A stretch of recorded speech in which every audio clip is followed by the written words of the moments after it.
अध्यात्म विज्ञान कोई धर्म या संप्रदाय नहीं है, ये स्पिरिचुअल साइंस है जो कुदरत के कानून पर आधारित है। ये विज्ञान पूरे ब्रह्मांड के सभी रहस्यों को उजागर करता है और जीवन के सभी पहलुओं को समझने के लिए एक नई दृष्टि देता है।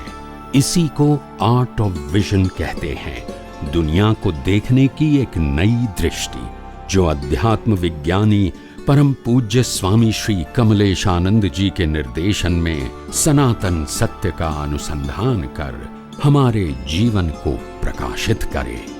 जय सच्चिदानंद। क्रोध, मान, माया, लोभ इफेक्ट है, तो कॉज में मतलब आर्त ध्यान, रौद्र ध्यान, धर्म ध्यान और शुक्ल ध्यान आपने बताया। आप एक एग्जाम्पल के साथ समझिए ना स्वामी जी। आर्त ध्यान, रौद्र ध्यान, जैसे धर्म ध्यान में तो आपने बताया कि किसी की मैं हेल्प कर दूं तो उसके ऊपर पहले क्रोध मान माया लोग समझ। क्रोध का मतलब क्या है? क्रोध करना वो दिखता है, रिकॉर्ड भी होता है, तो मन वचन काया से होता है, डिस्चार्ज नहीं। मान क्या है? वो भी दिखता है, प्रकृति को पता है, वो भी डिस्चार्ज है। माया क्या है? प्रकृति ही करेगी, वो भी डिस्चार्ज है। लोभ क्या है? प्रकृति ही करेगी, तो डिस्चार्ज है। तो क्रोध मान माया लोभ क्या है? नहीं, कॉज का पार्ट। हाँ, तो वो अर्थ ध्यान बताए। ध्यान हमेशा ज्ञान दर्शन के ऊपर आधारित होता है। ध्यान मन वचन काया के ऊपर आधारित हिंसक संजोगों में भी अहिंसक ध्यान हो सकता है और अहिंसक संजोगों में भी हिंसक ध्यान हो सकता है। ध्यान अपने ज्ञान दर्शन के ऊपर आधारित है, अवस्था के ऊपर आधारित नहीं। समझ में आया? दुख देने वाले व्यक्ति को भी अंदर माफी देने की भावना, वो ज्ञान है। और सीधे आदमी को भी चीटिंग करने की भावना, वो भी ज्ञान है। आप समझे ना? तो अंदर जो ध्यान होता है वो ध्यान बाहर दिखता नहीं, मगर उससे कर्म बनते हैं। क्या बनते हैं? ध्यान। आपने वो सुना था भगवान महावीर का एग्जाम्पल, प्रसन्न चंद्र मुनि का? वो क्या था? ध्यान ही तो था। नहीं, मतलब मैं तो एक एग्जांपल से समझना है स्वामी जी। जैसे मैंने आर्त ध्यान, मतलब सपोज मुझे किसी ने आके बताया कि ऐसे ऐसा मेरे साथ ऐसे झगड़ा हुआ, फिर मैंने ऐसा क्रोध किया किसी अदर पर्सन ने, वो तो डिस्चार्ज है। फिर अंदर की परिणति क्या है? वो पुरुषार्थ है। मैंने उसका बाकी जो क्रोध किया, जबान से बोले, ये सब डिस्चार्ज हमारा भी सामने वाले। ठीक है। इसके अंदर जो परिणाम हुआ वो पुरुषार्थ है। परिणाम का मतलब ध्यान। नहीं स्वामी जी, उसने मुझे बोला और वो चले गए। अब मेरे अंदर मतलब वो वापस रिपीट होता है, उसने ऐसे किया, ऐसे बोला, उसको ऐसा नहीं बोलना चाहिए, व्हाटएवर जो भी अंदर स्टोरी चलती है। अब मैं इसमें समझना चाहती हूँ कि क्या हो रहा है, मतलब अंदर मेरे को आर्त ध्यान हो रहा है, रौद्र ध्यान हो रहा है, क्या हो रहा है? हो सकता है आर्त ध्यान, रौद्र ध्यान हो सकता है, हो सकता है, होगा ऐसा तो मैं नहीं कहूंगा, हो सकता है। इसीलिए विज्ञान क्या कहता है? जो हो चुका है इसको भूल जाओ, कहता है कि नहीं कहता? कहता है, पर वो वापस आता है स्वामी जी, ऐसे याद आता है। आए तो भी उसको कुदरती रचना देख के जाने दो। नहीं कहा है? बस तो फिर क्या करो? आंसर तो दिया ही है। जब जैसे कोई क्लोज पर्सन आके ऐसे बोलते हैं वो इफेक्ट करता है, फिर वापस ऐसे नहीं, ये भी करता नहीं है, वो भी करता नहीं है, इसकी भी गलती है, वो भी सब सेट करते हैं स्वामी जी, बट स्टिल वो वापस ऐसे माइंड में ये देखो, जो क्लोज पर्सन होता है उसके पास उसके उस व्यक्तियों के साथ बिलीफ बहुत गाढ़ होती है। तो गाढ़ बिलीफ होने के नाते एकदम से ज्ञान का उपयोग इजीली नहीं। बिलीफ की पकड़ बहुत है, बहुत पकड़, मल्टीपल टाइम है। आप समझे ना? वो वेदांकन करके विज्ञान का उपयोग करना थोड़ा टफ होता है। विज्ञान तो है मगर उपयोग करना टफ तो होता है, क्योंकि प्रकृति को देखना हमारा अभ्यास हो गया। क्या देखना? अभ्यास हो गया। इसके आधार से वो ओपिनियन गाढ़ हो जाते हैं, फिर कुदरती रचना समझना थोड़ा डिफिकल्ट होता है। तो आपको अभ्यास बदलना पड़ेगा, क्रिया नहीं अभ्यास। अवस्थाओं को देखने का तो आध्यात्म विज्ञान क्या है? मन अपने जीवन को देखने की एक दृष्टि है, यही तो है। ऐसा तो नहीं कि मनोचन का आपको बदलने की दृष्टि है, ऐसी दृष्टि जो हमको मन वचन काया की सभी अवस्थाओं में मुक्तता की अनुभूति कराती है। ये दृष्टि, तो दृष्टि की बात है। और ये विज्ञान बार बार दृष्टि से ही उपयोग करता है। दृष्टि ही आध्यात्म है, दृष्टि ही ज्ञान है, दृष्टि ही उपयोग है, दृष्टि ही अनुभव है। मन वचन का तो वैसे भी विनाशी है। सत्ता संपत्ति संबंध साधन तो वैसे भी छोड़ना है, तो वो सब्जेक्ट तो है ही नहीं। न शरीर सब्जेक्ट है, न संजोग सब्जेक्ट है। सब्जेक्ट कौन सा है? ज्ञान दर्शन, जो साथ में आएगा। ज्ञान दर्शन साथ में आएगा या तो कर्म साथ में आएगा, बाकी तो ये साथ में आएगा ही नहीं। तो इनको बार बार क्यों सब्जेक्ट बनाएंगे? इसीलिए मैंने कहा न कि प्रकृति के अंदर हो सके इतना एज फार एज पॉसिबल कुछ मनोमंथन करो ही मत। क्या बताया? एज फार एज पॉसिबल, क्योंकि हमारे हाथ में नहीं है, क्यों इसमें पड़ेंगे हम? और जो होना है वो तो होके रहेगा, और जो विचार करने हैं वो तो आएंगे ही। हम मानते हैं कि हमको करना पड़ेगा, ये भ्रांति है। विचार आएंगे, वो भ्रांति नहीं है। मानव बुद्धि जीत अहंकार अपना प्रयोग दिखाएंगी, वो भ्रांति नहीं है। मगर वो हमको करना है, बस वो भ्रांति है। मतलब जब वो किसी ने मुझे बोला और वापस मुझे याद आ रहा है तो उसको सिर्फ मैं देखूं, बस जस्ट कुदरती रचना, बस कुदरती कुछ रचना नहीं करना। नहीं, नो एनालिसिस रिक्वायर्ड, इसमें बिल्कुल नहीं करो। देखो सिंपल बात क्या है, पहली लाइन ऑफ डिमार्केशन बना दो। एक तरफ प्रकृति है, शरीर है, एक तरफ आत्मा है। अभी हमको ज्ञान हुआ कि मैं शुद्धात्मा, मैं शरीर नहीं, शरीर से मुक्त ऐसा शुद्धात्मा। और दूसरा, प्रकृति का एक भी गुण मेरे में नहीं है, मेरा एक भी गुण प्रकृति में। ठीक है, सेपरेट हो गए। और अनुभव क्या करना है? शरीर का क्या, आत्मा का? आत्मा, ये गोल हमारा है। ठीक है, अभी आत्मा के अनुभव करने के लिए शरीर की अवस्थाओं के डिटेल में जानने की जरूरत है? मेरी समझ ये बात मेरी है ही नहीं। मतलब ना मेरी प्रकृति की है ना आत्मा की, ये बात थर्ड पर्सन की ही है। वो आके मुझे ऐसे बता रहा है, मेरा सोच जो पसंद के साथ ऐसे हुआ वैसे हुआ, मैंने उसके ऊपर क्रोध किया, उसकी बात है। फिर वापस मुझे वो बात याद आती है, मतलब वो मुझे ऐसे बोला, उसने रोया किया, व्हाटएवर जो भी हुआ, उस बात की बात कर रही हूँ स्वामी जी मैं। कोई बात नहीं, कुदरत लिखा देखे छोड़ देना। हाँ बस वही बात है। हमको तो हजारों लोग सुनाते हैं, क्या करेंगे? याद रखेंगे तो पागल होते हैं। हर रोज नए व्यक्ति आएंगे, हर रोज नया प्रश्न करेंगे, हर रोज नई कहानी कहेंगे। याद रखेंगे तो पागल हो जाएंगे, भूल जाना है। हर दिन नया दिन, क्यों इतना टलाव करते हो? क्यों करते हो? जब कुदरत ने अपने मस्टर में से निकाल दिया आपका कर्म, जब कुदरत ने आपके श्वास खत्म कर दिए, जब कुदरत ने आपकी लाइफ खत्म कर दिया, तो उस बातों को क्यों बार बार याद करने का इंटरेस्ट रखते हो? याद आ जाए वो ठीक है, इसको कुदरती रचना देख के बाईपास कर दो। इसमें क्यों इन्वॉल्व होते हो? तो अध्यात्म विज्ञान इसको मना करता है। आप समझे? पूरा सब्जेक्ट चेंज हो जाता है।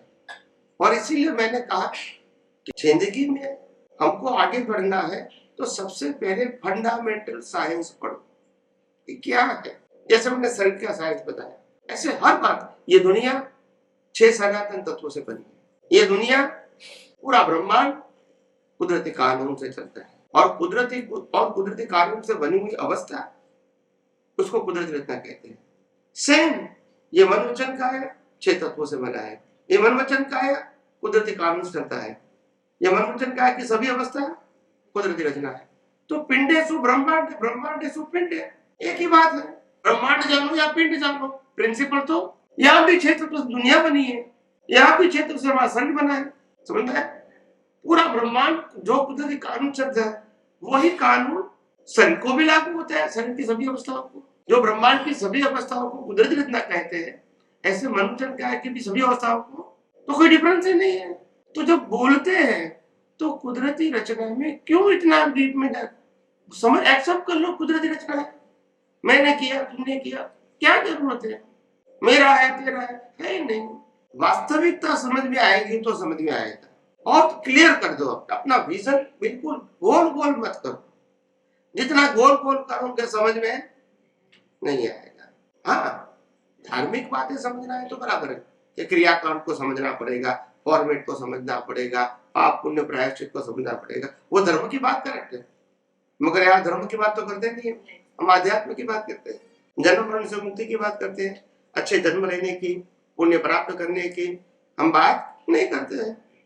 वो सब्जेक्ट चेंज हो गया। समझ में आया? तो आप क्या पाना चाहते हैं, क्या करना चाहते हैं, आपका गोल क्या है, वो इंपॉर्टेंट है। अभी तक अज्ञान की अवस्था में शरीर वो सेंटर पॉइंट था कि शरीर को सुख मिले, शांति मिले, समाधान मिले, संपत्ति मिले, मान मिले, सम्मान मिले, प्रतिष्ठा मिले, पैसा मिले, ये सब्जेक्ट था। क्योंकि मैं शरीर हूं। अभी आपको मालूम कि मैं आत्मा हूं, तो शरीर आपका सब्जेक्ट अभी शरीर है, मगर आपका सब्जेक्ट नहीं होना चाहिए। फिर पहले भी वो सब्जेक्ट था, फिर आज आत्मा सुनने के बाद भी वही सब्जेक्ट रहेगा, तो फिर मीनिंग क्या रहा? समझ में आया?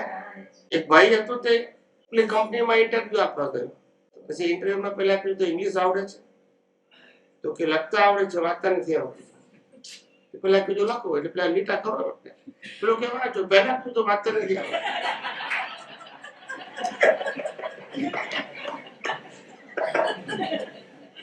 એટલે આવું કરીએ તો શું થાય? કવિરાજનું એવું હતું, એ પદ ના સમજાય. મારી બાજુમાં જ બેઠા, તમે સત્સંગ જુઓ કેટલા વિડીયોમાં, અને એક વિડીયો 2 કલાક મારી બાજુમાં બેઠા હોય, એક અક્ષર ના બોલે, એક અક્ષર ના. હું કહું બી ખરું કે કવિરાજ એક પદ ગાઓ કે પદ સમજાવો, એ મારું કામ નહીં કે છે તમારું. કવિરાજે કેટલીક વખત મને પ્લસ સમજાવવાનું કીધું છે, પદ એટલે લીટી, કે આ 2 લીટી સમજાવો, એ તમે વિડીયોમાં જોશો બધું. એટલે એમનું કામ નહીં. અને એ પોતે જ કહેતા હતા કે અમને તો આ કુદરતી અંદરથી પ્રેરણા થાય, લખાઈ જાય. હવે આમ ઓખી વિચાર લખતા લખાઈ જતું હતું મારાથી, અંદરથી ઊભું થઈ જાય અને પછી લખી નાખે. કાગળિયા ચિઠ્ઠીમાં ગમે તેમ લખી નાખે. ધીમે ધીમે કડીઓ બધી ભેગી થઈ જાય. આખી એક બેઠકે ના લખાય બધું, માત્ર વિજ્ઞાનનું જ્ઞાન લખે છે, અદભુત લખે છે, કુદરતી પ્રોસેસ. આપણે મન વચન કાયા જે મિકેનિકલ છે, એનાથી કર્મ બંધાતું નથી. પણ જ્યાં વિચાર આવી જતો હોય, કારણ કે ગમે તે વિચાર કોઈ પણ, એમાં લાઈવ આત્મા ભળી જાય તો કર્મ બંધાય ને? એ તો બંધાય. કોઈ પણ ક્રિયામાં લાઈવ ભળે તો બંધાય, જીવતું થઈ જાય. એ તો હકીકત છે. મન વચન કાયા કર્મ બંધતા નથી. કર્મ કોણ બાંધે છે? પ્રતિષ્ઠા આત્મા. એ ક્યારે? ક્યાં તો ભળે, ક્યારે ભળે તો બંધાય, ભળે તો ભાવ થાય, છૂટો રહે તો કઈ નહીં. આપણે હમણાં કહ્યું કે પોતે કેવો ભાવ કરે છે એ પોતાને ખબર નથી ઘણી વખત. હા, એ શું કહેવા માંગો? એનું કારણ નથી. કર્મ બંધાય છે ત્યારે ખબર પડતી નથી કોઈને. જો ખબર પડતી હોય તો બધા સુધારી નાખે. જે રિઝલ્ટ આવે ત્યારે ખબર પડે કે મેં કેવું ચિતર્યું હતું. ના સમજાય? ગાય નથી કહેતા કે સાહેબ મેં તો કઈ કર્યું નથી, તો આ બધા મને હેરાન કરે છે. મૂકું એમને ના કરે, પણ આજે નથી કર્યા, ગયા અવતારમાં કરે છે. ના સમજાયું? સમજાયું. આત્મા જાગૃત થઈ હોય તો એને તો એના ભાવની ખબર ના, બધું આશરે ખબર પડે. કેવળ જ્ઞાનીને એક્ઝેક્ટ ખબર પડે. કેવળ જ્ઞાનીને ખબર પડે. જ્ઞાનીને સમજાય, એક્ઝેક્ટ દેખાય.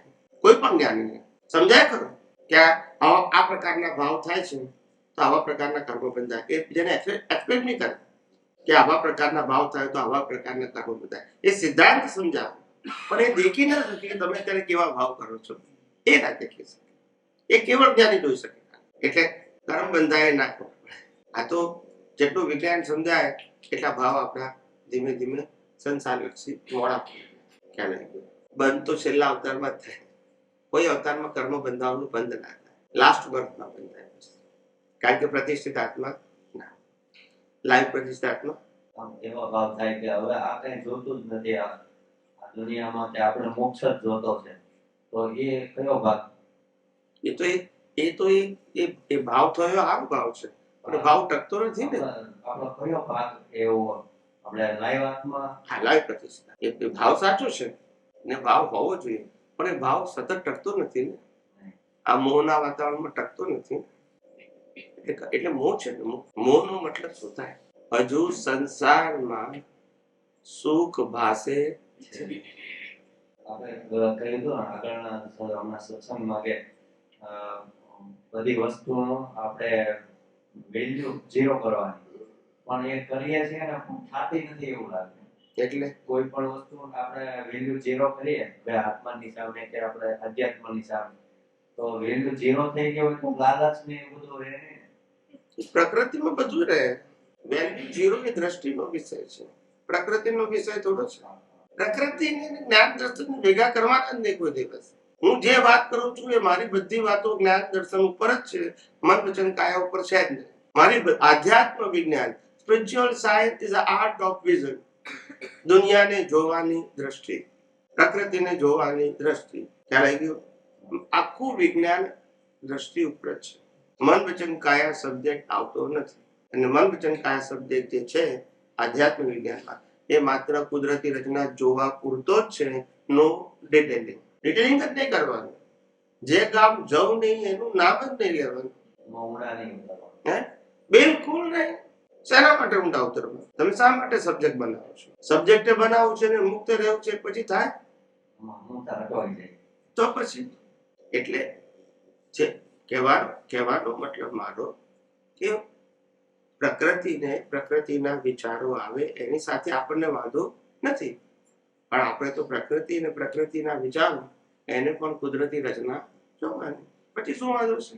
આ વિચાર સારા છે, ખરાબ છે, ગમતા છે, ના ગમતા છે, લાભવાળા છે, નુકસાનવાળા છે, નો ડિટેલિંગ.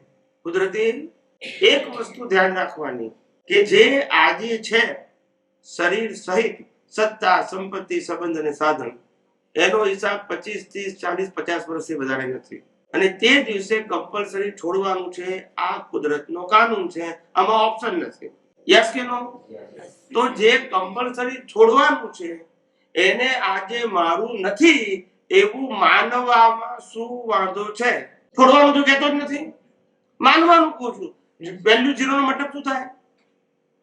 મારું નથી. ત્યાગ કરવાનું ક્યાં કીધું આપણે? ખ્યાલ આવ્યો કે નહીં? છોડવાનું કમ્પલસરી છે. પછી આજે તો હું ખાલી સમજવાની જ વાત કરું છું. અને આજથી તમે એની વેલ્યુ 0 કરશો તો જયારે છોડવાનું આવશે ત્યારે કોઈ તકલીફ નહીં થાય. હું ખાલી દ્રષ્ટિની જ વાત કરું કે દ્રષ્ટિમાં વેલ્યુ શું કરો? બસ. ત્યાગ કરવાનું ક્યાં કીધું આપણે? એને વૈરાગ્ય કહેવાય. શું કહેવાય? ત્યાગથી સંસાર છે, વૈરાગ્યથી મોક્ષ છે. આ બધા અમારા વાક્યો છે. બધા 100 વાક્યો રોજે આવે છે. બધા વાંચતા હશે. એવરીડે આવે છે એક વાક્ય.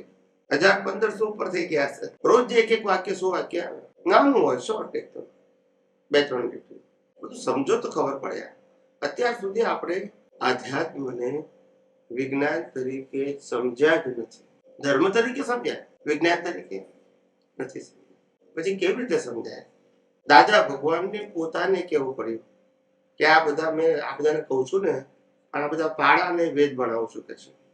દાદા ભગવાને કીધું છે. હવે ઓછામાં ઓછું 25 વખત સાંભળ્યું. સમજાય છે? આ બધા માઇનસ માર્ક વાળા છે.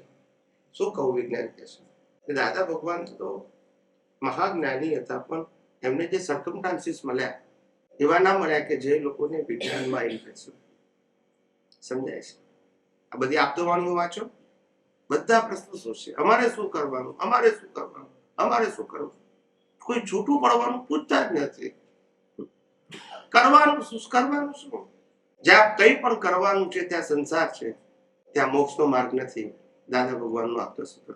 જ્યાં કંઈ પણ કરવાનું છે ત્યાં સંસાર જ છે, મોક્ષ નથી. આ બધું સમજાય નહીં તો શું કરે પછી? ને પ્રશ્નો બધા કરવાના પૂછે છે. તમે જુઓ, સમજાય છે કે નહીં? કોઈ ના સમજે તો શું કરે? સમજાય છે ને? એટલે એમાં જ્ઞાની પુરુષનો વાક છે એવું નથી કહેતા. વિદ્યાર્થી જેવા હોય તો શું કરે? આપણે સ્કૂલમાં શું હોય છે? આપણે ભણીએ અને પછી ફેલ થઈએ તો શું કરવાનું? પછી પાછું ફેરથી ભણવાનું. પછી બીજી વખત ફેલ થઈએ તો પાછું ફેરથી ભણવાનું. પણ એમાં ડિગ્રી કહેવાય. 3 વખત ફેલ થઈએ ને પછી મોનિટર થવાય. બોલતા નથી. બહુ મોટી પોસ્ટ છે. આખા ક્લાસમાં મોસ્ટ સિનિયર કહેવાય. મોસ્ટ સિનિયર ને મોસ્ટ એક્સપિરિયન્સ. ભણાવવાની શરૂઆત કરતા પહેલા જ બધું ખબર છે. બોલતા નથી. એ મોનિટર થવાય બધું. એવું છે. એટલે આ દુનિયામાં ફેલ થઈએ છે ને તો બધા મોનિટર થઈ જાય છે. હું જાણું છું. એટલે કેમ? તો કે મોનિટર થયું છે એટલે બધા હશે. આપણે આ દુનિયામાં મોનિટર નથી થવું, આગળ જવું છે. એક વસ્તુને પાસ કરીને આગળ જવું છે.